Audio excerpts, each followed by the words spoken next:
نحمده ونصلي على رسوله الكريم اما بعد فاعوذ بالله من الشيطان الرجيم بسم الله الرحمن الرحيم ما اصابكم من مصیبت فبما کسبت ایدیکم، جو بھی مصیبت تم کو آتی تمہارے اپنے کسی وجہ سے آتی ہے، تمہارے اپنے ہاتھ کی کمائی ہوتی ہے۔ کچھ شیئر کرنا چاہیں گے؟ کوئی ایسا تجربہ جو اس آیت کی تشریح ہو؟ مثلا میرا گلا 2 دن سے کچھ تھوڑا سا اریٹیٹ کر رہا ہے مجھے، میں مسلسل غور کر رہی ہوں کہ کس چیز سے یہ انسٹیگیٹ ہوا ہے۔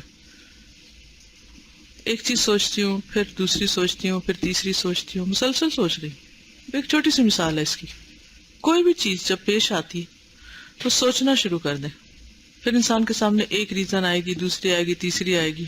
کبھی سوچتی ہوں کسی دوا کا ریئیکشن ہے، کبھی سوچتی ہوں شاید کچھ ٹھنڈا پی لیا ہے، پھر سوچتی ہوں شاید کچھ کھٹا منہ میں چلا گیا، پھر سوچتی ہوں نیند نہیں پوری ہوئی، پھر کچھ اور۔ تو اللہ نے انسان کو جو عقل دی ہے نا، یہ اسی لیے دی ہے کہ ہم غور و فکر کریں۔ کوئی بھی واقعہ پیش آنے نا ہماری زندگی میں، چھوٹا یا بڑا، تو اس کے اسباب جاننے کی کوشش کریں۔ یہ کہتے ہیں کہ جیسے ان کا کام کرتے ہوئے کبھی ٹھوکر لگ جائے، ہاتھ جل جائے، کچھ کٹ جائے، تو یہ ضرور سوچتی ہیں کہ آج میں نے کیا کیا تھا، اللہ تعالیٰ اس واقعے کے ذریعے مجھے کیا سبق سکھانا چاہتے ہیں۔ اور اللہ تعالیٰ ضرور وجہ دکھا دیتا ہے اور پتہ چل جاتا ہے۔ ہم بعض اوقات کہتے ہیں نا بلا وجہ ہی دل اداس ہے، اور کرونا سا آ رہا ہے، اور ڈپریشن سا ہے، تو وہ بلا وجہ نہیں ہوتا۔ کوئی چیز ہوتی ہے جو اندر تک گئی بھی ہوتی ہے نا، اور اس کو موقع نہیں ملا ہوتا کہ وہ نکل کے اپنا آپ دکھائے، تو پھر جس وقت ہم تھوڑے سے اس طرف سے غافل ہوتے ہیں تو وہ پھر اس شکل میں اپنا آپ محسوس کراتی۔ کوئی بھی غلطی ہوتی ہے نا، اس پہ توبہ نہیں کرتے، معافی نہیں مانگتے، پھانس ہوتی ہے نا، اندر پھنس جاتی ہے، تو اس کو ہم نکالتے نہیں نا، تو پھر کیا ہوتا ہے؟ بعض اوقات تو اوپر سے ٹوٹ جاتی ہے، اب اوپر کچھ بھی نہیں رہا، لیکن وہ بے چینی نہیں ختم ہوتی۔ تو آپ دیکھتے ہیں کہ بظاہر کچھ نہیں، لیکن وہ اندر تو ہے، تو ہڈن کاز ہوتی ہے اس کی، اس کو ہم خود بھی بعض اوقات آئیڈینٹیفائی نہیں کر پاتے، لیکن اس کے وجود کا انکار نہیں کر سکتے۔ ہر ایفیکٹ کا کوئی نہ کوئی کاز ہوتا ہے، یہ نہیں ہوتا، واقعی ہوتا ہے۔ یعنی ہم وہ کر کے غلطی بھولے ہوئے ہوتے ہیں، اصل میں اپنی غلطی کو بھولے ہوئے ہوتے ہیں۔ پھر جب کوئی چوٹ لگتی ہے نا تو اچانک ایک فلیش سا ہوتا ہے، غلطی بھی یاد آ جاتی ہے، کبھی نہیں بھی آتی۔ تو اس وقت کیا کرنا چاہیے کہ اللہ جو غلطیاں میں نے کی، جان کے کی یا انجانے میں کی، جو مجھے یاد ہے، جو میں بھول چکی ہوں، جو ظاہر میں کی، جو چھپ کے کی، تو سب کو معاف کر دے۔ تو استغفار سے انسان کو کافی پھر تسلی ہوتی ہے۔ کچھ گناہ ایسے ہوتے ہیں کہ انسان کے اجر کو مائنس کرنا شروع کر دیتے ہیں نا، اور پتہ بھی نہیں چلتا ہمیں، ویسے کسی پہ ظلم اور زیادتی کرنا، تو مائنس ہونا شروع ہو جاتی ہیں چیزیں، لیکن ہمیں احساس ہی نہیں ہوتا۔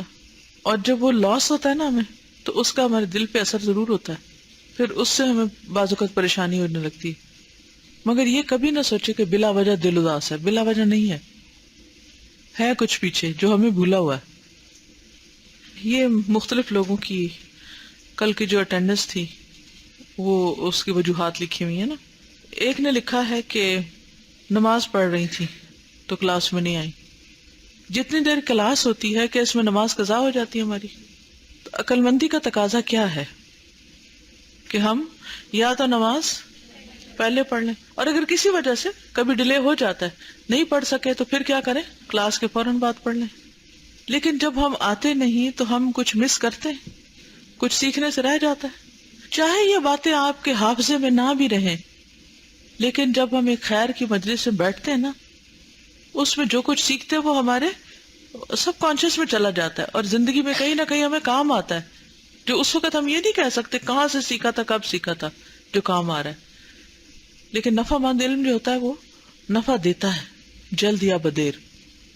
کسی نے لکھا ہے، سو گئی تھی کسی نے جگایا نہیں، خود آنکھ کھلی تو یاد ہی نہیں آیا کہ کلاس ہے۔ اس کا کیا حل ہونا چاہیے؟ یعنی وہ کون سی ایسی جگہ تھی جہاں آپ سو رہے تھے کہ کسی کو آپ نظر بھی نہیں آئے؟ آپ لوگ جگاتے نہیں ہیں ایک دوسرے کو؟ اس کا مطلب ہے کہ سونے والا ایسی جگہ سو رہا تھا جہاں وہ نظر نہیں آیا۔ مجھے بھی پتا چلا ہے کہ جو اوپر والے 2nd فلور کے کمرے ہیں، اس میں کچھ لوگ سو جاتے ہیں جو کہ کلاس رومز ہیں۔ ایسا ہی ہے؟ کیا اس کی اجازت ہے؟ ہاں جی، اسٹاف روم میں سو جاتے ہیں، اس کی اجازت ہے؟ نہیں ہے نا۔ اگر کوئی ایسا کر رہا ہو تو کیا کرنا چاہیے؟ اس کو جگانا چاہیے، سوتے نہ دینا چاہیے، جگا دینا چاہیے۔ اور اس کو اٹھ کے غصہ کرنا چاہیے تم نے کیوں مجھے جگا دیا، اور اگر وہ غصہ کرے تو چھوڑ دینا چاہیے. کیا کرنا چاہیے؟ ادھر لڑائی شروع کر دینی چاہیے. کیسے احساس دلانا چاہیے؟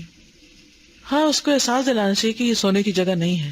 کل جیسے میں نے بات کی تھی نا کہ جب تک ہم یہ نہیں کریں گے کہ ایک وہ سینسر نہیں لگیں گے نا ہر طرف، فرشتے تو ہیں ہی، اللہ بھی دیکھ رہا ہے، اس کے علاوہ لوگوں کا جو ڈر ہے وہ ایک بہت بڑا فیکٹر ہوتا ہے غلط کام چھوڑنے کے لیے.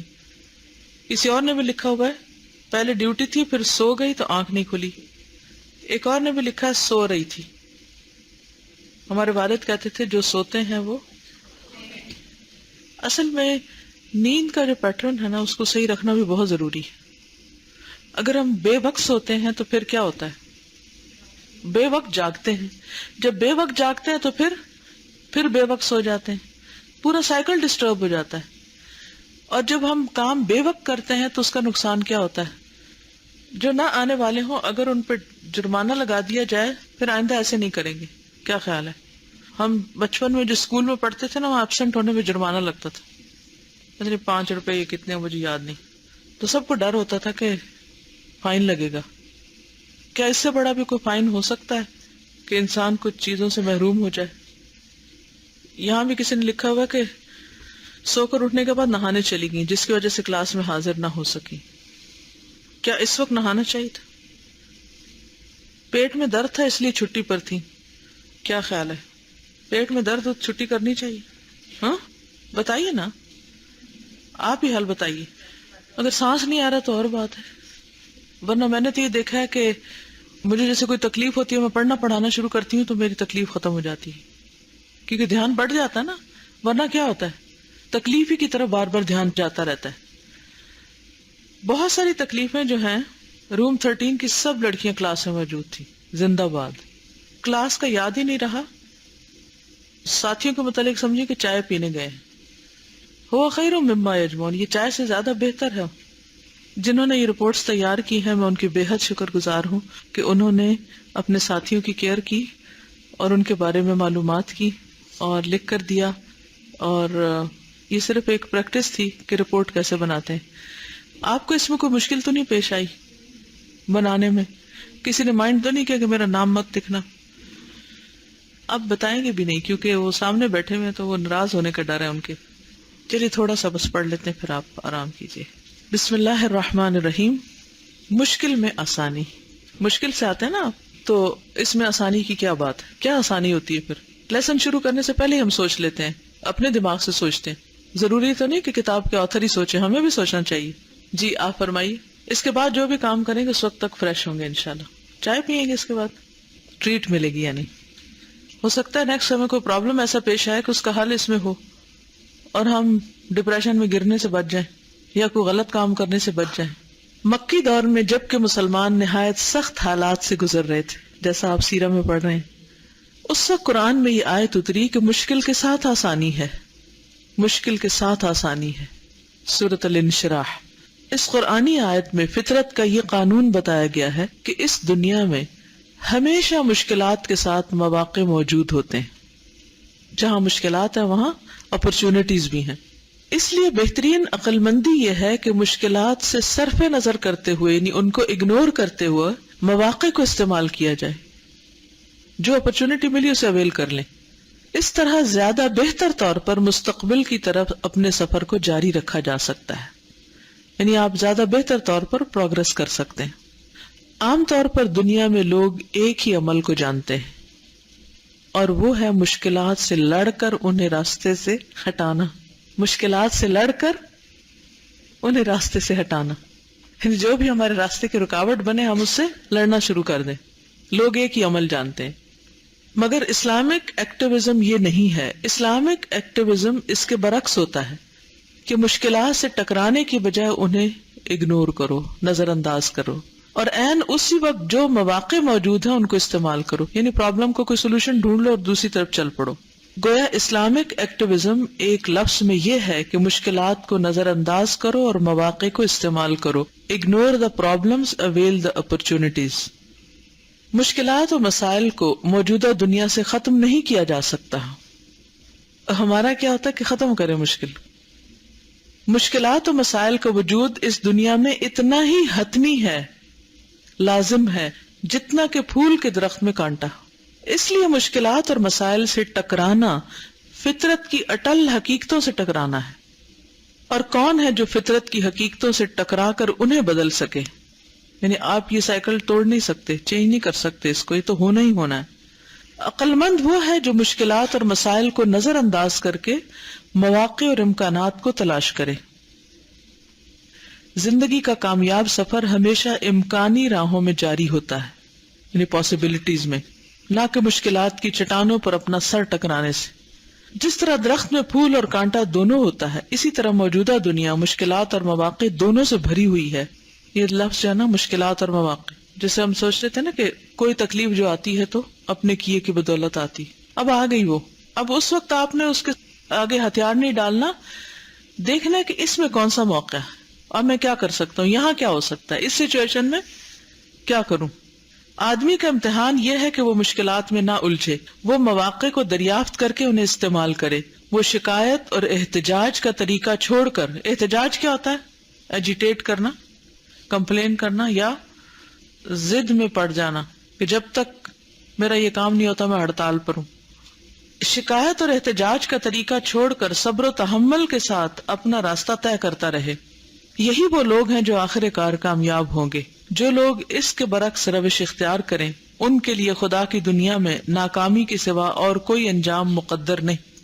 ان کے لیے کیوں ناکامی؟ کیوں ناکامی ان کے لیے؟ جب آپ مشکلات سے ٹکراتے ہیں نا تو آپ اپنے آپ کو نقصان دیتے ہیں. کیسے؟ مثلاً کیونکہ بعض اوقات ہم صرف ضد میں آ کے نہیں کرتے کہ انہوں نے مجھے کہا ہے نا تو اب میں نے نہیں کرنا. ویسے میں کرنے والی تھی، بس چونکہ باجی نے کہہ دیا تو اس لیے اب نہیں کروں گی. ان کو مزہ چکا، ان کو کیا مزہ آنا ہے، ان کا کیا نقصان، نہ کرے. پانی بہتا ہے نا تو آگے پتھر آ جائے تو کیا کرتا وہ؟ رائٹ اور لیفٹ دو رستوں سے نکلے. پہلے ایک راستہ تھا، اب دو مل گئے اس کو. یہی اپرچونٹیز ہوتی ہیں. اور کوئی جب آپ مشکل میں ہوتے ہیں نا اور آپ اس سے لڑنا شروع کر دیتے، جو آپ کی پازیٹیو انرجی ہوتی ہے نا وہ اس میں کھپ جاتی ہے. پھر جو کوئی کام کرنا ہوتا ہے تو اس وقت آپ کی انرجی باقی نہیں رہتی، پھر آپ کچھ کر نہیں سکتے. ابھی ہماری میٹنگ ہو رہی تھی اور اس سے پہلے جیسے صبح سے میں اٹھی ہوئی تھی نا تو بالکل بیچ میں ریسٹ کا ٹائم نہیں ملتا نا. آج کل نیند بھی صحیح پوری نہیں ہو رہی، تو کلاس میں جانے سے پہلے مجھے ایسے لگ رہا تھا جیسے میرا پورا جسم دکھ رہا ہے نا اور بخار سا ہے. تو میں نے کہا کلاس تو لینی ہے. خیر جب میں پڑھانے بیٹھی تو پڑھاتے پڑھاتے اینڈ تک میں بالکل فریش ہو چکی تھی. حالانکہ انرجی لگ رہی تھی لیکن فریش ہو چکی. پھر اس کے بعد سب لوگ چلے جاتے ہیں لیکن الحمدللہ میں وہاں تقریباً 1 سے 1:30 بجے تک وہیں پر ہی میٹنگز کرتی رہتی ہوں، چھوٹا چھوٹا جس کو کوئی کام ہوتا ملنا ہوتا ہے. اس میں ایک تو یہ ہے کہ میں یہ سوچوں کہ سیلف پٹی کا شکار ہوں کہ سارے چلے گئے ہیں، سارے ریلیکس ہو رہے ہیں، انہوں نے اپنا کوئی الگ کام شروع کر دیا، میں ادھر ہی بیٹھی ہوں، پورا 1 گھنٹہ ایکسٹرا بیٹھی ہوئی ہوں. آج بھی میں 1:30 بجے وہاں سے نکلی ہال سے. پھر جب آگے آئی تو پھر کچھ ضروری کام تھے وہ کیے، پھر میٹنگ تھی، پھر میٹنگ کے بعد کچھ اور کام، واپس گئی اندر تو پھر کچھ اور کام تھا، کسی کا لیکچر تھا اس کو پریپیئر کرانا تھا. اور پھر جب میں فارغ ہوئی تو میری بالکل حالت ایسے ہوگی کہ جیسے میں نہیں جا سکتی. ایک تو میرا جی چاہ کہ میں میسج بھیج دوں کہ میں نہیں آ رہی. پھر میں نے کہا کہ نہیں، زندگی میں جو کام مشکل ہوتا ہے، میں نے اپنے پاس میں بہت ایکسپیرینس کیا کہ جو کام میں نے جتنی مشکل میں کیے ان کا نتیجہ اتنا اچھا نکلا. تو یہ سوچ کے پھر میں اٹھ کر آ گئی، چلی آئی. اور الحمدللہ یہاں آ کر اب ایک چیز ریوائز ہو گئی.